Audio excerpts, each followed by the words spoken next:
بسم الله الرحمن الرحيم. عن ابن عباس رضي الله تعالى عنهما قال: كان النبي صلى الله عليه وسلم أجود الناس بالخير، وكان أجود ما يكون في رمضان حين يلقاه جبريل. الحديث رواه البخاری۔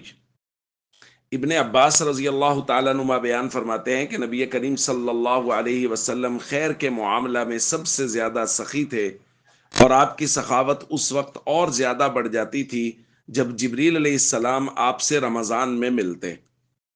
دوسری روایت کے آخر میں حضرت ابن عباس بیان فرماتے ہیں: کان اجود بالخیر من الریح المرسلہ، کہ نبی کریم صلی اللہ علیہ وسلم کی سخاوت چلتی ہوئی ہوا سے بھی زیادہ ہو جایا کرتی تھی۔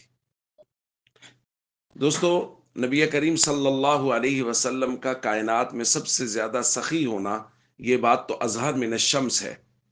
جو بات آج ہم کرنا چاہتے ہیں وہ یہ ہے کہ نبی کریم صلی اللہ علیہ وسلم کی یہ سخاوت رمضان میں اس قدر زیادہ ہو جاتی تھی، جس طرح تشبیہ بیان کی گئی کہ چلتی ہوئی ہوا ہر جگہ پہنچتی ہے، اس کی خیر ہر جگہ پہنچتی ہے۔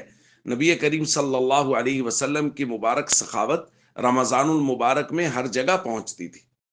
اور ہمارا مضمون بھی چونکہ صدقات کا چل رہا ہے، زکوٰۃ کا، تو اس وجہ سے اس حدیث کو بیان کیا جا رہا ہے کہ رمضان المبارک میں خیر کے کام، سخاوت، لوگوں تک بھلائی اور خیر کا پہنچانا، لوگوں کی ضروریات کو پورا کرنا، یہ نبی کریم صلی اللہ علیہ وسلم کے طریقہ اور سنت کے عین مطابق ہے۔ اور یہ امت کو توارث ہے حضور علیہ الصلوۃ والسلام کی طرف سے کہ امت کے لوگ اس مہینے میں زیادہ سخاوت کرتے ہیں، اس مہینے میں امت کے لوگوں کے دسترخوان بہتر ہو جاتے ہیں، اس مہینے میں امت کے لوگ امت کی غمخواری زیادہ کرتے ہیں، چونکہ نبی کریم صلی اللہ علیہ وسلم کا مبارک معمول بھی یہ تھا کہ رمضان المبارک میں آپ کی سخاوت عام دنوں سے کہیں زیادہ بڑھ جایا کرتی تھی۔ اس لیے ہم سب کو چاہیے رمضان المبارک کی تیاری کریں اہتمام کے ساتھ، اور جن لوگوں کو اللہ تعالیٰ نے مالی وسعت دی ہے وہ کمزور غربا کا خیال ضرور رکھیں۔ السلام علیکم ورحمۃ اللہ وبرکاتہ۔